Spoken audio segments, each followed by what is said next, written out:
قد بلغ فقال السلام عليك يا بنت رسول الله فقلت عليك السلام يا أمير المؤمنين فقال يا فاطمة إني أشم عندك رائحة طيبة كأنها رائحة رقم النعم رزق الله فقلت نعم ها هو نام تحت هذا الكساء فأقبل علي عليه السلام نحو الكساء فقال السلام عليك يا من اختاره الله أتأذن لي أن أدخل معك تحت هذا الكساء قال نعم أذنت لك فدخل علي معهم تحت الكساء.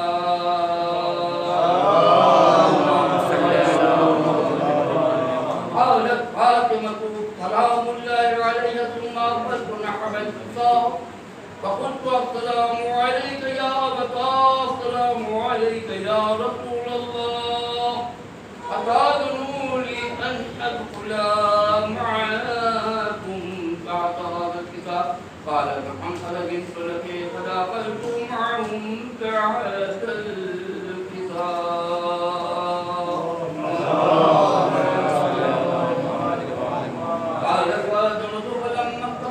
جميعا تحت الكساء قال الله علم يا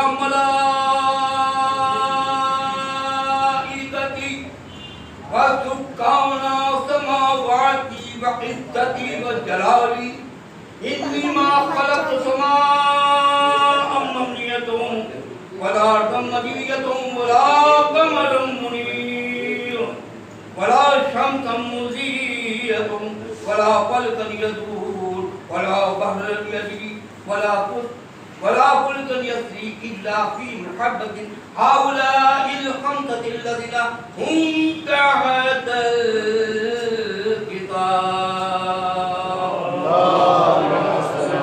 الكتاب. قال جبريل عليه السلام يا رجل من تحت الكتاب قال الله تعالى هم أهل بيت النبوة ومعادن الرسالة فهم فاطمة وأبوها وبعلها وبنوها.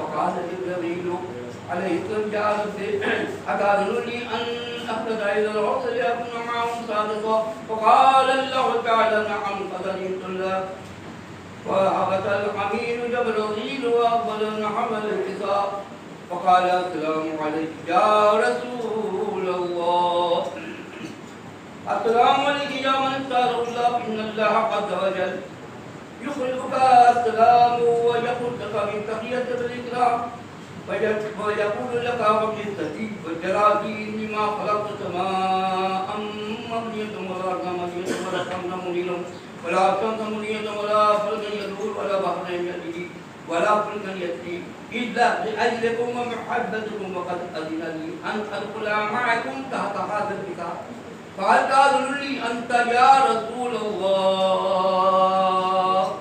أن أدخل معكم فقال قد أذنت لك فدخل جبريل معهم تحت الكساء.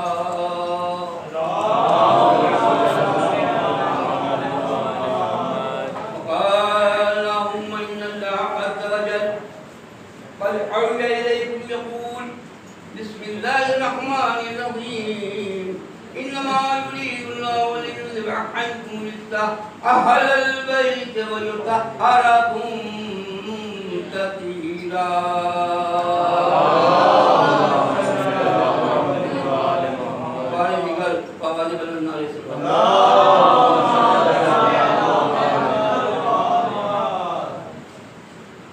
فقال علي عليه السلام يا رسول الله أبدني ما لجلوسنا هذا تحت الكتاب من الفضل عند الله تعالى.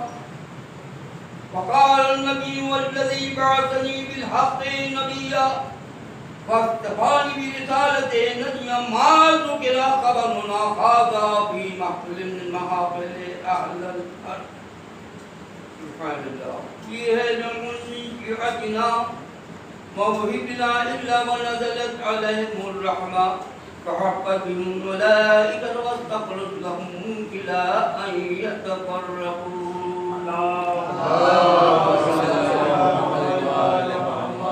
وقال علي عليه السلام إذا والله خذنا وصحبنا وكذلك شيعتنا فاضوا وسجدوا في رب الكعبة. فقال رسول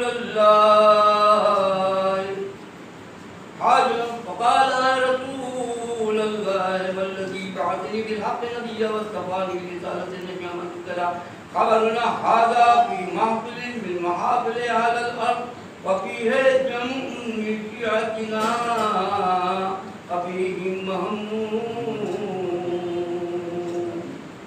إلا وفرج الله همه ولا مغموم إلا وكتب الله غمه ولا طالب حاجة إلا وقد دل پاک احمد محمد رسول اللہ صلی اللہ علیہ وسلم مولا کائنات کبیر جمی تعلیم معصوم کونین جناب فاطمہ زہرا صلوات اللہ علیہا امام حسن مصطفیٰ حسین مدنی کربلا اللہ جتنی بھی فرقے ادا کرے اردی مولی بیٹھے کی خوددار کی جائے والے والے کی امام رکمان کربلا پروردگار محمد والے محمد کے سچے ہیں جو مومن بیروزگاروں کو روزے سے لگا دے جہاں جہاں نشیان ہے میری قدر کی جان مال عزت اور روح کی حفاظت مقام مقدسہ کی حفاظت امام زمانہ عبد اللہ تعالیٰ تشریف ہم لوگوں کی اعوان و انصار میں شمار فرما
کے تشانے بندھے میرا بندھا تھا گلا، سب کے تشانے بندھے میرا بندھا تھا گلا، میں پنجوں پہ چلتی رہی بابا، میں پنجوں پہ چلتی رہی بابا، آپ سے کیسے کہوں کیسے کٹا وہ سفر، حال پیمبر چلے روتے ہوئے ننگے سر، آپ چلے نیزے پر کانٹوں پہ بھائی چلا، آپ چلے نیزے پر کانٹوں پہ بھائی چلا، میں پنجوں پہ چلتی رہی بابا، میں پنجوں پہ چلتی رہی بابا، میری پھوپھی راہ میں اشک بہاتی رہی، ظلم میں روتی رہی، دھوپ میں جلتی رہی، زخم میرے پاؤں کا دھوپ سے جلتا رہا، زخم میرے پاؤں کا دھوپ سے جلتا رہا، میں پنجوں پہ چلتی رہی بابا، میں پنجوں پہ چلتی رہی بابا، تم کو کفن دے دیا ریت کے طوفان نے، بالوں سے پردہ کیا میری پھوپھی جان نے، اور میرے درد کا کوئی مداوا نہ تھا،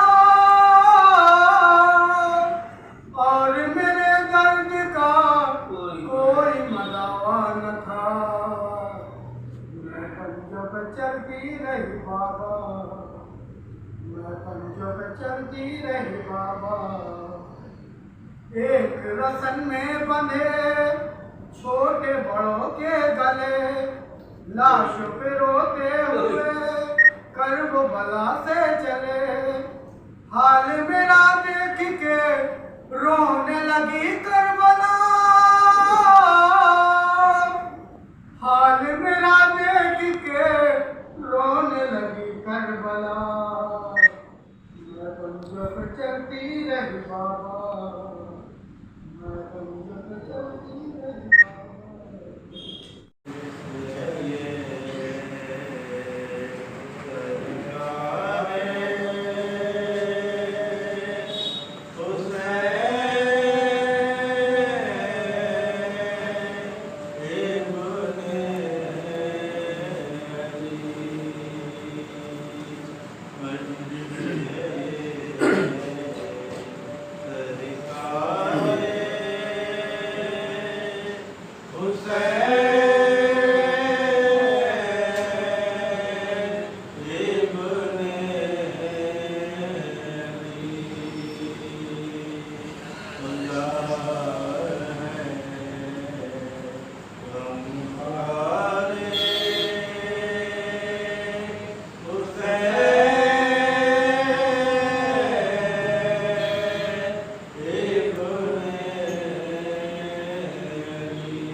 جو بھی شاعر الہی کی تعظیم کرے گا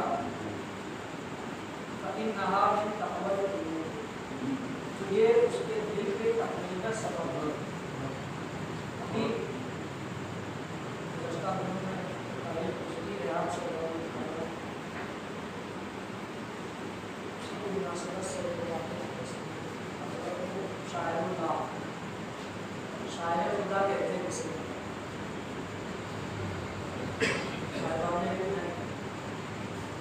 شاعر شہیدہ کی جماعت ہے۔ شہیدہ کا معنی ہوتا ہے علاقہ، تو شاعر اللہ یعنی اللہ کی علامتیں، اللہ کی نشانیاں۔ شاعر اللہ کا ترجمہ محترم آپ دیکھیں گے تو اس کے ترجمے میں، اس کی تفصیل، اس کی وضاحت میں آپ کو ملے گا کہ وہ چیزیں کہ جو انسان کو خدا سے قریب کرے۔ شاعر اللہ کا مطلب وہ اشیاء کے جن کے ذریعے ہمیں قرب پروردگار حاصل ہو، جن چیزوں کے توسط سے ہم پروردگار عالم کی معرفت حاصل کر سکیں، انہیں کہا جاتا ہے شاعر اللہ، شاعر خدا، اللہ کی نشانیاں۔ بطور مثال اب علامت کہتے ہیں اسے ہیں زیرام گرامی کا علامت یعنی نشانی وہ چیز کہ جس کے ذریعے سے کسی چیز کا علم حاصل ہو۔ مثال کے طور پر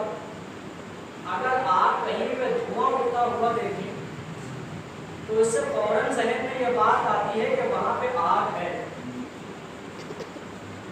یہ دھواں علامت ہے آگ کی، علامت یعنی وہ چیز جو علم کا ذریعہ بنے، علامت یعنی وہ چیز جو علم کا سبب بنے۔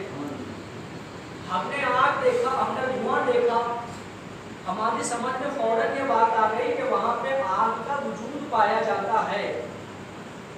بالکل اسی طرح سے جانے گرامی بعض چیزیں ایسی ہیں کہ جن کے ذریعے ہمارا ذہن پروردگار عالم کی طرف منتقل ہوتا ہے۔ سورہ مبارکہ حج ہے، حج کی تفصیلات بیان کی گئی ہیں، اگر آپ تفصیلیں پڑھیں علماء کرام کی تو منتخب طور پر سب نے لکھا کہ شاید اللہ کے ظاہری معنی ارکان حج ہیں، مناسک حج ہیں، اور اس کے علاوہ صفا و مروہ کے درمیان صحیح رمی جمرہ، جانوروں کی قربانی جو میدان حج میں انجام دی جاتی ہے، وہ ساری چیزیں بیان کی گئی شاید اللہ کے لیے۔ لیکن عزیزان گرامی، اگر آپ اس لفظ میں غور کریں، شعائر اللہ کسی ایک چیز کی طرف اشارہ نہیں ہے، یہاں لفظ جمع استعمال ہوا ہے، شعائر یعنی بہت ساری نشانیاں۔ اگر ہم اس کو صرف اور صرف ارکان حج میں منحصر کر کے بیٹھ جائیں تو یہ مفہوم قرآن کے ساتھ ناانصافی ہے۔ شاعر یعنی بہت سی نشانیاں، اور ان بہت سی نشانیوں میں سے ایک نشانی مناسک حج ہے۔ تو عزیزان گرامی، عرض یہ کر رہا تھا میں کہ شاعر یعنی علامتیں بعض چیزیں وہ ہوتی ہیں کہ جن کے ذریعے سے ہمارا ذہن سیدھے پروردگار عالم کی ذات پر جاتا ہے۔ آپ اگر تفسیر دیکھیں علماء کرام نے اس میں لکھا کہ سب سے عظیم ترین مصداق اس علامت کا اشارہ کا خانہ خدا ہے، خانہ کعبہ ہے، کہ جسے دیکھیں ہم نے ایک لفظ استعمال کیا بیت اللہ، خانہ خدا، کعبہ، تو جیسے ہی ہماری زبان سے یہ الفاظ نکلے فوراً ہمارے ذہن میں یہ بات آئی کہ یہ کعبہ یعنی اللہ کا گھر، بیت اللہ یعنی خدا کا گھر، خانہ خدا یعنی اللہ کا گھر۔ تو اس اضافت سے ہمارا ذہن منتقل ہوا اللہ کی طرف۔ اس لیے کہا گیا کہ یہ بیت جو ہے یہ اللہ کی نشانیوں میں سے سب سے بڑی نشانی مانی گئی ہے۔ اچھا عزیزان گرامی، ایک لمحے کے لیے یہیں پر ٹھہرے۔ خانہ خدا جیسے ہی یہ لفظ بولا جاتا ہے سب سے پہلے ہمارے ذہن میں تصور کس چیز کا آتا ہے؟ بیت اللہ استعمال کیا گیا لفظ پر سب سے پہلے جو ذہن میں تصور آئے گا وہ آئے گا خانہ کعبہ کا۔ بیت اللہ یعنی اللہ کا گھر یعنی خانہ کعبہ۔ میرا سوال عزیزان محترم یہ ہے کہ رمضان المبارک ابھی گزرا ہے، مسجدیں بڑی پررونق رہی، بڑی آبادیاں تھیں، کیا مسجد کو خانہ خدا نہیں کہا گیا؟ سب کا جواب آئے گا کہ وہ بھی خانہ خدا ہے۔ توجہ کریے گا عزیزان محترم، کیا مسجد اللہ کا گھر نہیں ہے؟ بے شک ہے، اللہ کا گھر ہے۔ تو بھائی جو خانہ کعبہ کا تصور آیا تو وہاں سے مسجد جب پوچھا گیا کہ یہ مسجد ہے کیا، تو کہا مسجد جو ہے یہ خانہ کعبہ کی نقل ہے۔ آپ یہ دیکھیں خانہ خدا کی طرف کس لیے جائے جاتا ہے؟ کہاں ادھر رک کر کے نماز پڑھی جائے، وہاں ارکان حج انجام دیے جائیں، وہاں جا کے حجر اسود کو بوسہ دیا جائے، وہاں جا کے خانہ خدا کا طواف کیا جائے۔ تو عزیزان گرامی، یہاں پہ مسئلہ یہ ہے کہ اگر وہ خانہ خدا ہے تو یہ بھی خانہ خدا ہے، وہ اللہ کا گھر ہے تو یہ بھی اللہ کا گھر ہے۔ آپ اتنی زحمتیں برداشت کر کے ماہ ذی الحجہ میں حج کے فرائض انجام دینے کے لیے جاتے ہیں، اس سے بہتر یہ ہے کہ محلے کی مسجد کا طواف کریں۔ حج کس چیز کا ہوگا؟ طواف کس چیز کا کرنے جا رہے ہیں؟ کہ اللہ کے گھر کا۔ جب اللہ کا گھر وہ ہے تو یہ بھی تو ہے، طواف اس کا بھی کریے۔ کہا نہیں، مسئلہ یہ ہے کہ وہ ہے اصل، یہ ہے نقل۔ لیکن عزیزان گرامی، اصل و نقل کے درمیان فرق صرف اتنا ہے کہ احکام اصل کے اصل میں نافذ ہوں گے لیکن احترام دونوں کا ہوگا. خانہ کعبہ کے احکام ہیں وہ خانہ کعبہ سے مخصوص ہیں لیکن مسجد کے احترام میں کوئی کمی نہیں آئے گی. مسجد کی طہارت، مسجد کی عظمت، مسجد کی تعظیم، مسجد کی رفعت اپنی جگہ مسلم ہے لیکن اس کے احکام خانہ خدا کی طرح نہیں ہو سکتے. کیوں؟ کہا اس لیے کہ اصل و نقل میں کچھ فرق ہو نہ ہو لیکن اتنا احکام کا فرق ہوتا ہے، احترام وہی رہتا ہے. فرق احکام کے ہیں، احترام کے نہیں ہیں. تو عزیزان گرامی اسی طریقے سے کربلا معلیٰ میں امام کا روضہ ہے،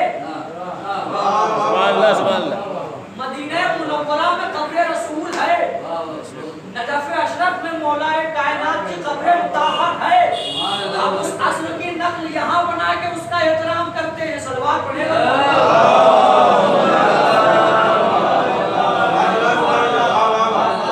اصل چیزیں اپنی جگہ لیکن نقل کے احترام میں کمی نہیں آنی چاہیے. نقل کا احترام اپنی جگہ پایا جاتا ہے، اس کا احترام اپنی جگہ مسلم ہے. اب عزیزان گرامی میں پھر اپنی بات دہراؤں. شاعر اللہ یعنی وہ چیزیں کہ جن کے ذریعے خدا تک ذہن جائے، خدا تک رسائی ہو. خانہ خدا، بیت. جب اس بیت کا تذکرہ آیا تو اللہ نے جناب ابراہیم و جناب اسماعیل کو مخاطب کر کے کہا وَطَّعْ بسم اللہ الرحمن الرحیم وَطَّعْ بَيْتِيَ لِلطَّائِفِينَ وَالْعَاكِفِينَ.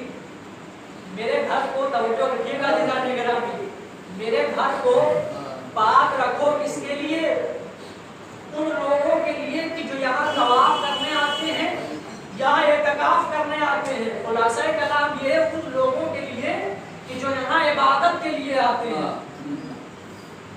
بیت کی عظمت یہ ہے عزیزان گرامی، شاعر اللہ اگر بیت ہے تو اہل بیت کیوں نہیں؟ بیت کی عظمت یہ ہے، توجہ رکھیں گے، بیت کی عظمت یہ ہے کہ جناب ابراہیم و اسماعیل کو حکم دیا جائے وَطَّہِرْ پاک رکھو. توجہ عزیزان محترم، پاک کرو نہیں، ترجمہ کریں گے تو بات بہت دور جائے گی. پاک رکھو. کیوں؟ ان کے لیے کہ جو یہاں میری عبادت کے لیے آتے ہیں. جناب ابراہیم خلیل اللہ نبی بھی ہے، صاحب شریعت بھی ہے، رسول بھی ہے، حد یہ ہے کہ امام بھی ہے. خلیل خدا جناب اسماعیل ذبیح اللہ، دو معصوم نبیوں کو حکم اس بات کا دیا جا رہا ہے کہ میرے گھر کو، میرے بیت کو پاک رکھو. اللہ نے جب بیت کی پاکیزگی کا مرحلہ رکھا تو دو معصوم نبیوں کے ذریعے سے رکھا لیکن جب اہل بیت کی پاکیزگی کا مرحلہ آیا تو اسے کسی اور کے ہاتھوں میں نہ رکھا. سیدھے یہ اعلان کیا کہ انما یرید اللہ،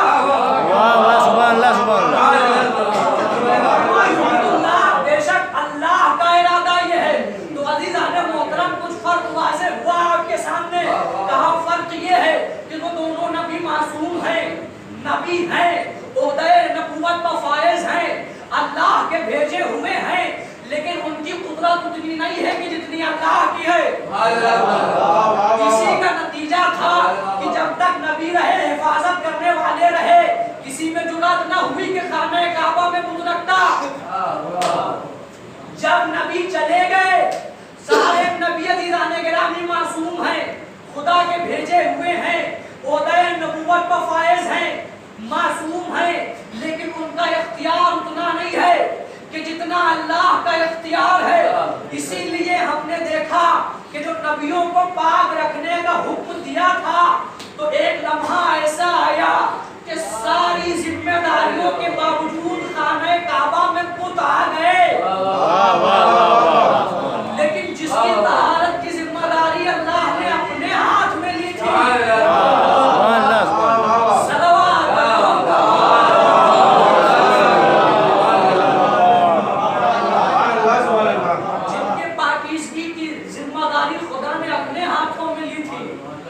صدیاں بیت گئی عزیزان گرامی، کہنے والے اپنی باتوں لیکن آج تک ان کے احترام میں کمی نہیں واقع ہوئی. عزیزان گرامی، وَمَن يُعَظِّمْ شَعَائِرَ اللَّهِ، جو اللہ کی نشانیوں کا احترام کرے، جو اللہ کی نشانیوں کی تعظیم و تقریب کرے. بیعت جس طریقے سے نشانی ہے اللہ کی، ویسے ہی اہل بیت علیہ السلام اللہ کی نشانیوں میں سے عظیم ترین نشانی ہے. یہ عزیزان گرامی بات ہوئی شاعر اللہ کی. اب مرحلہ آتا ہے کہ تعظیم کیا ہوتی ہے. ثابت ہوا کہ جس طریقے سے خانہ خدا خانہ کعبہ اللہ کی نشانی ہے، اسی طریقے سے یہ مساجد بھی اللہ کی نشانیاں ہیں. تو اہل بیت علیہ السلام کے مزار مقدسہ، ان کے روضہ مقدسہ، وہ بھی شعائر اللہ میں شمار ہوتے ہیں، وہ بھی اللہ کی نشانیوں میں شمار ہوتے ہیں. حکم پروردگار یہ ہے کہ ان کی تعظیم کیا ہے؟ دلوں کے لیے تقویٰ ہے. لیکن عزیزان محترم، المیہ یہ ہے کہ ادھر ہم نے جا کے روزوں پر سر جھکانا شروع کیا، زنیوں کے بوسے دینے شروع کیے، فوراً یہ اعلان ہوا کہ یہ آپ شرک انجام دے رہے ہیں. توجہ رکھیں گے عزیزان گرامی، یہ آپ شرک انجام دے رہے ہیں. اب عزیزان گرامی مسئلہ یہ ہے کہ اگر قرآن مجید کا بغور مطالعہ کیا ہوتا، اپنے دعوے پر کہ جو آپ نے کہا ہمارے لیے کتاب کافی ہے، اسی پر قائم رہتے ہوئے اگر قرآن مجید میں تدبر کیا ہوتا، یہ دامن اہل بیت سے دوری نہ اختیار کی ہوتی، تو آج آپ کو دو چار والی باتوں میں مخالفت کرنے کی ضرورت نہ آتی. سامنے کی بات ہے عزیزان محترم، کا تعظیم میں سر جھکایا، تعظیم میں بوسہ دیا، احترام میں سر تسلیم خم کیا. آپ نے کہا یہ شرک ہے. میرا سوال یہ ہے کہ شرک کہتے کسے ہیں؟ شرک کا مطلب کیا ہے؟ اس کا جواب یہی آئے گا کہ جو کسی کو اللہ کی عبادت میں شریک قرار دے، جو کسی کو اللہ کے علاوہ اور خدا مانے، جو خدا بند عالم کے علاوہ کسی اور کی وحدانیت اور احدیت کا قائل ہو، یہ عزیزان گرامی شرک. تو معلوم ہوا کہ شرک الگ چیز ہے، تعظیم الگ چیز ہے. شرک کے بارے میں خدا نے جناب لقمان کا وہ مکالمہ نقل کیا ہے قرآن میں، کہ جب جناب لقمان اپنے بیٹے کو وصیت کرتے ہوئے فرماتے ہیں بسم اللہ الرحمن الرحیم، یا بنی لا تشرک باللہ ان الشرک لظلم عظیم. اے میرے بیٹے دیکھو کبھی کسی کو خدا کا شریک نہ بنانا، اس لیے کہ شرک سب سے بڑا ظلم ہے. نقل یہ ہوا ہے کہ سارے گناہ معاف کر دیے جائیں گے، لیکن شرک جیسا گناہ کبھی معاف نہ کیا جائے گا. اللہ وہ کہ جو ایک طرف یہ کہے کہ شرک حرام ہے، شرک ظلم ہے، یہ کبھی معاف نہ کیا جانے والا گناہ ہے، دوسری طرف یہ حکم دے کہ تعظیم کرو. تو اللہ تو کچھ اور کہے، آپ کچھ اور کہیں، بات واضح نہ ہوئی ہو تو ذرا جناب آدم کے دور میں چلیے، پتلا بن کے تیار ہوا ہے. توجہ رکھیں گے، پتلا بن کے تیار ہوا ہے، جناب آدم کا خمیر آمادہ ہے، حکم پروردگار ہو رہا ہے. بسم اللہ الرحمن الرحیم، فَإِذَا سَوَّيْتُهُ وَنَفَخْتُ فِيهِ مِن رُّوحِي فَقَعُوا لَهُ سَاجِدِينَ. جب میں اسے سجا دوں، جب میں اسے تیار کر دوں، جب میں اسے سوار دوں، تو تم سب کے سب سجدے میں چلے جانا. اللہ کہہ رہا ہے سجدے میں چلے جانا. شرک سب سے بڑا ظلم ہے، کسی کو خدا کا شریک بنا لینا نہ قابل معافی گناہ ہے. اللہ یہاں کہہ رہا ہے سجدے میں چلے جانا، تو معلوم یہ ہوا کہ سجدہ جو عبادت کے لیے کیا جائے وہ اور ہے، جو تعظیم میں سر جھکایا جائے وہ اور ہے. تو خدا یہ کہے کہ تم سب کے سب سجدے میں چلے جانا. دیکھیں نظام نگراں کی توجہ رکھیں گے، سجدے میں چلے جانا. پھر سے آیت پڑھوں، فَإِذَا سَوَّيْتُهُ وَنَفَخْتُ فِيهِ مِن رُّوحِي. جب میں اسے سجا دوں، اس میں اپنی روح داخل کر دوں، تب سجدے میں جانا. یعنی سجدہ آدم کے پتلے کو نہیں ہے، سجدہ اس روح کو ہے کہ جو جسد خاکی میں جا رہی ہے.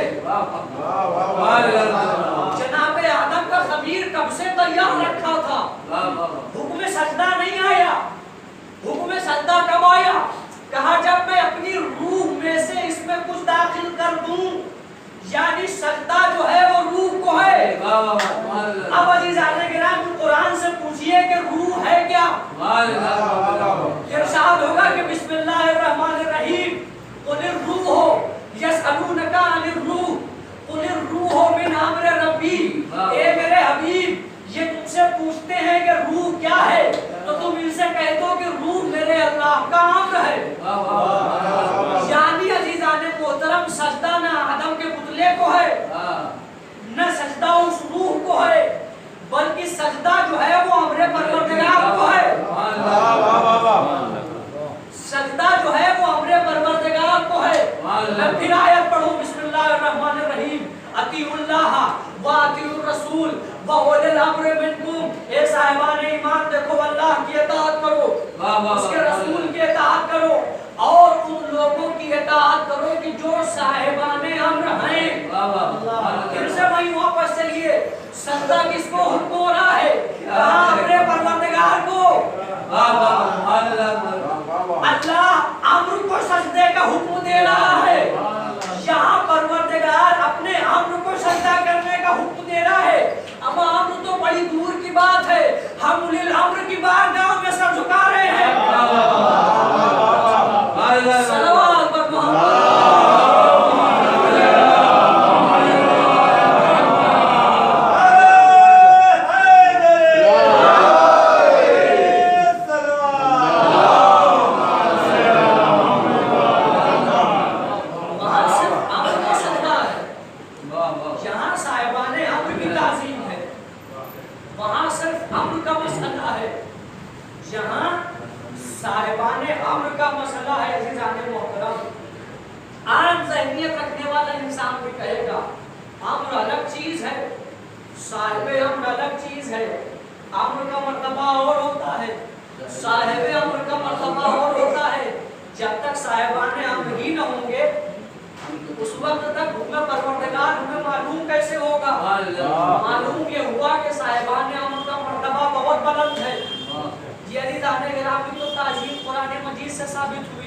اب ذرا انداز قدرت کی ملاحظہ کر لیے جائیں.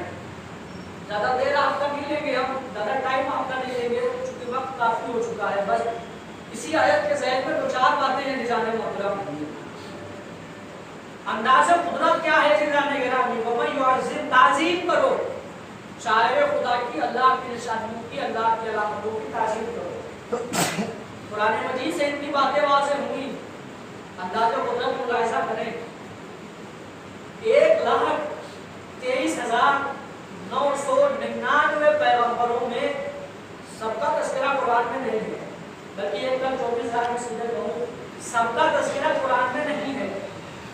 بعض انبیاء وہ ہیں کہ جن کا ذکر قرآن مجید میں پایا جاتا ہے.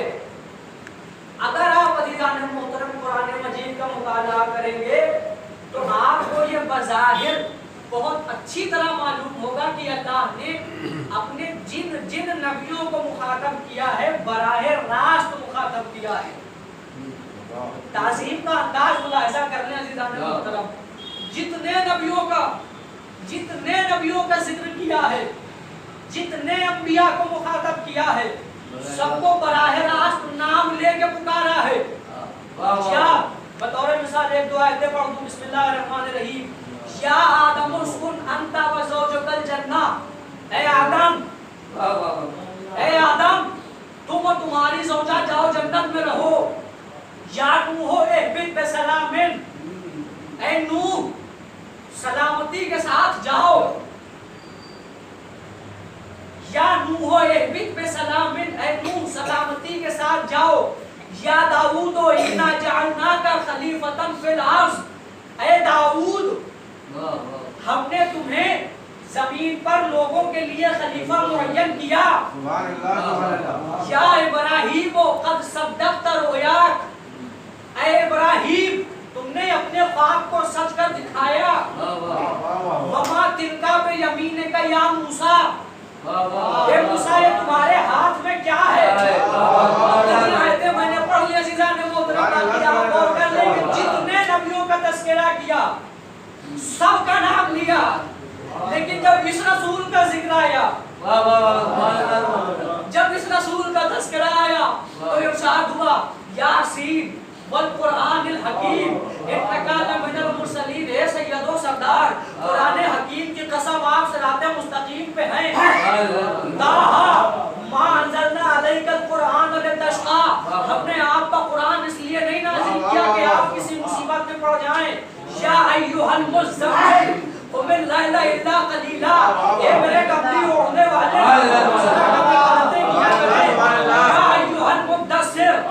فانذر، اے چادر اوڑھنے والے اٹھئے اور عذاب پروردگار سے لوگوں کو ڈرائیے. یہ عزیزان گرامی تعظیم احترام قدرت کی دلیلیں ہیں، یہ آپ کے سامنے پیش کر رہا ہوں. حد یہ ہے، توجہ رکھیے گا، حد یہ ہے کہ جب بالکل نازک مرحلہ آتا ہے، جب بالکل نازک مرحلہ آتا ہے کب کہ اگر یہ نہ پہنچایا تو ساری رسالت بیکار. وہاں پہ بھی رسول کا نام نہیں لیا،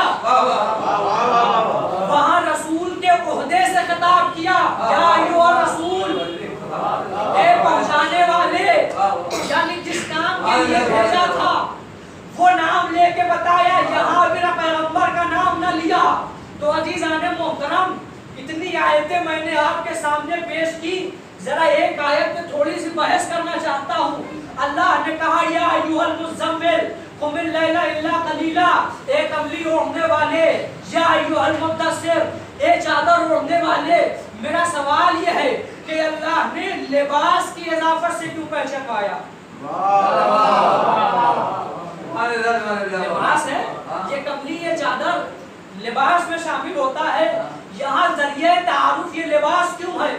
حالانکہ لباس عارضی ہوتا ہے، آج پہنے ہیں کل نہیں پہنیں گے، آج یہ لباس ہے کل دوسرا لباس ہے.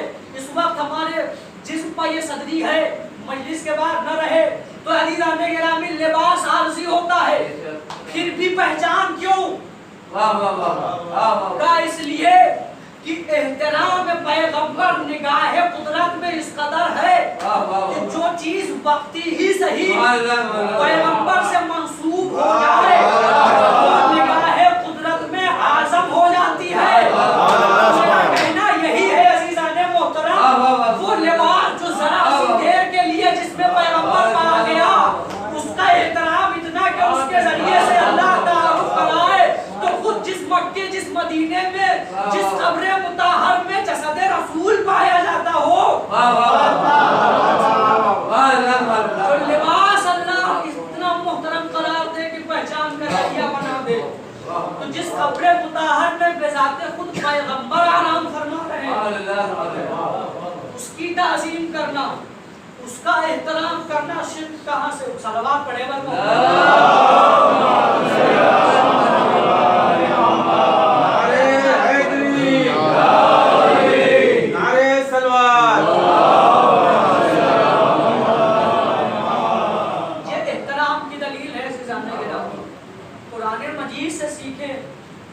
چاہیے کہ ہم قرآن مجید سے سیکھیں کہ احترام پیغمبر کیا ہے. ہم قرآن مجید سے جانیں کہ شاعر اللہ کیا ہے. زیادہ زحمت کی ضرورت ہی نہیں ہے. اگر بس غور سے قرآن مجید کا مطالعہ کیا جائے تو آیتیں دوسری آیتوں کی تفسیر کرتی ہوئی نظر آتی ہیں. اب تک کی پوری تقریر میں عزیزان گرامی قرآن مجید کی آیتوں کا سہارا لیا ہے ہم نے. وَمَن يُعَظِّمْ شَعَائِرَ اللَّهِ، احترام تقوی کی دلیل ہے. احترام کرنے کا طریقہ کہا اللہ بتائے گا کہ احترام کیسے ہوگا. پھر بھی اگر کسی کی سمجھ میں نہ آئے تو سمجھانے کے لیے رسول موجود ہے عزیزان محترم. کیونکہ بعض لوگ ہوتے ہیں کہ جن کو تحریری باتیں سمجھ میں نہیں آتی جب تک ان کو عملی طور سے نہ سمجھایا جائے. بعض اہمیتیں ایسی بھی ہوتی ہیں عزیزان محترم کے عملی طور سے جب تک واضح نہ کیا جائے ان کی سمجھ میں بات نہیں آتی. تو یہ تو خدا بند قدوس نے بتایا. سیرت رسول دیکھیں کہ تعظیم کیا ہے شاعر اللہ. تاریخ کے فطرے ہیں عزیزان گرامی. 800 بالوں مقرر میں گزری ہے جس بی بی کے میدان میں کب کی تاریخ ہے. تاریخ کے فطرے یہ ہیں اپنی نہیں بلکہ علماء اسلام نے واضح طور سے لکھا ہے یہ حدیث کہ جب بھی کل ما دخلت علیہ فاطمہ